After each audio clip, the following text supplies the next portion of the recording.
conquête de la souveraineté passe avant tout par l'exploitation des ressources nationales au profit de nos populations.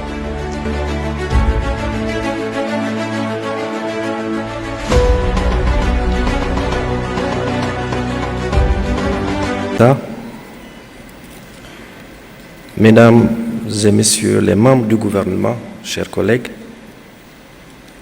Monsieur le Président du Conseil national de transition du Mali, Monsieur le Président de l'Assemblée législative de transition du Burkina Faso, Monsieur le Président de l'Assemblée nationale du Tchad, Monsieur le Président de l'Assemblée nationale du Ghana,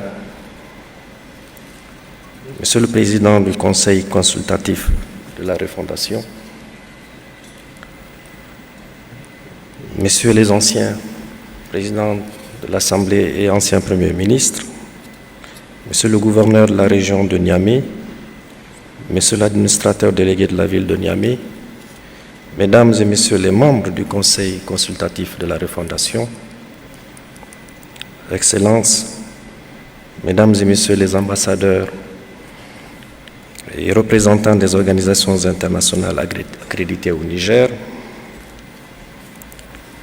braves forces de défense et de sécurité, honorables leaders religieux et représentants de la chefferie traditionnelle, Messieurs les gouverneurs des régions, Mesdames et Messieurs, distingués invités.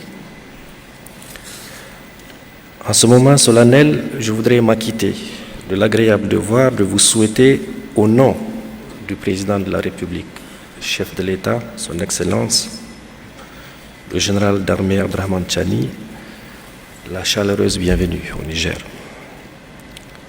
Je voudrais particulièrement saluer la présence à nos côtés, à cette étape charnière de l'évolution politique de notre pays, des présidents du Conseil de transition du Mali, de l'Assemblée législative de transition du Burkina Faso, du président de l'Assemblée nationale du Tchad et du président de l'Assemblée nationale du Ghana.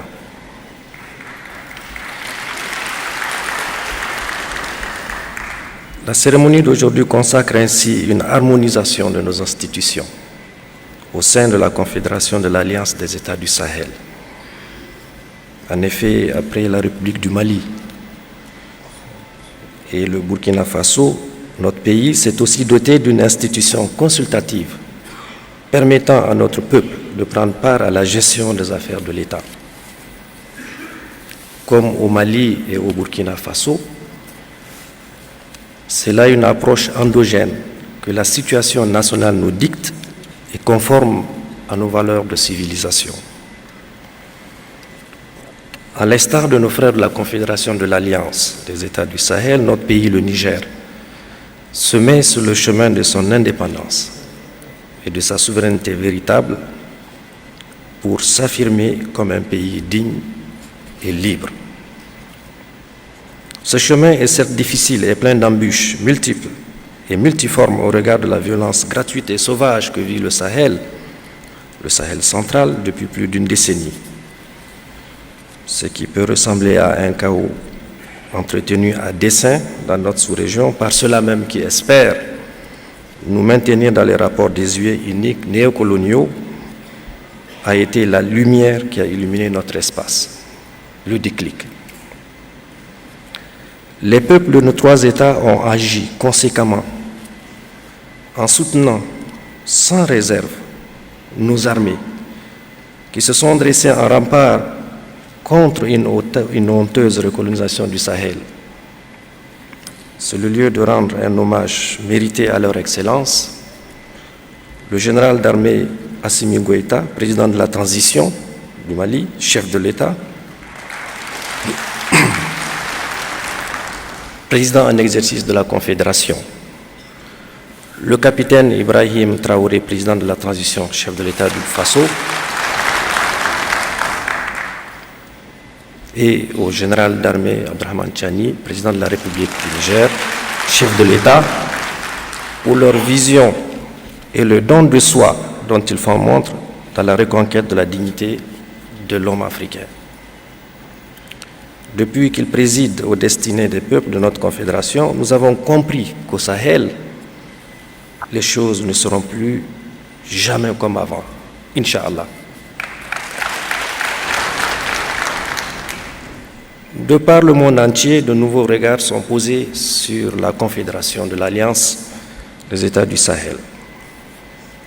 Toutefois, si des regards admiratifs émanent des peuples épris de paix et de justice, les nombreuses richesses dont Allah subhanahu wa ta'ala nous a dotés font de notre sous-région l'objet de convoitises géopolitiques, géostratégiques, au mépris de l'existence même de nos peuples. On le voit tous les jours.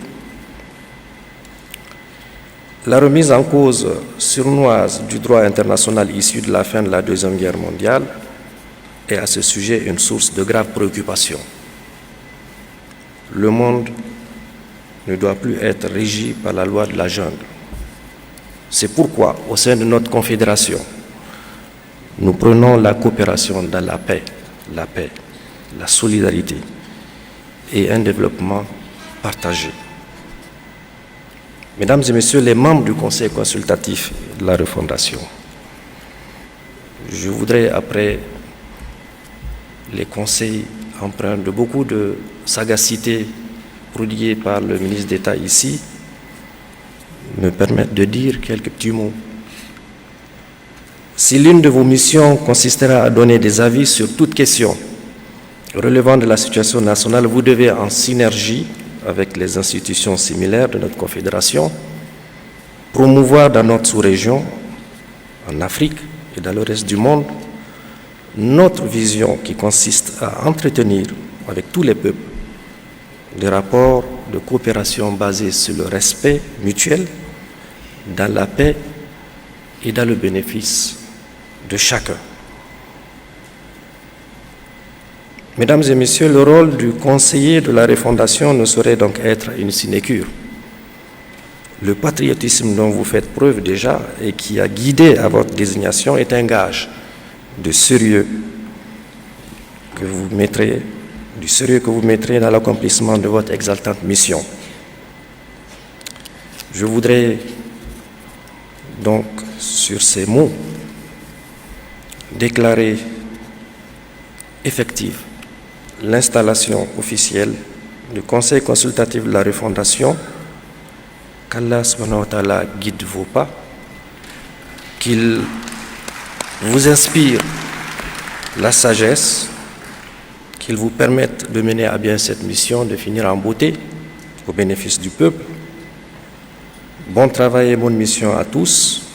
Vive le Niger libre et indépendant. Vive la Confédération de l'AES. Je vous remercie.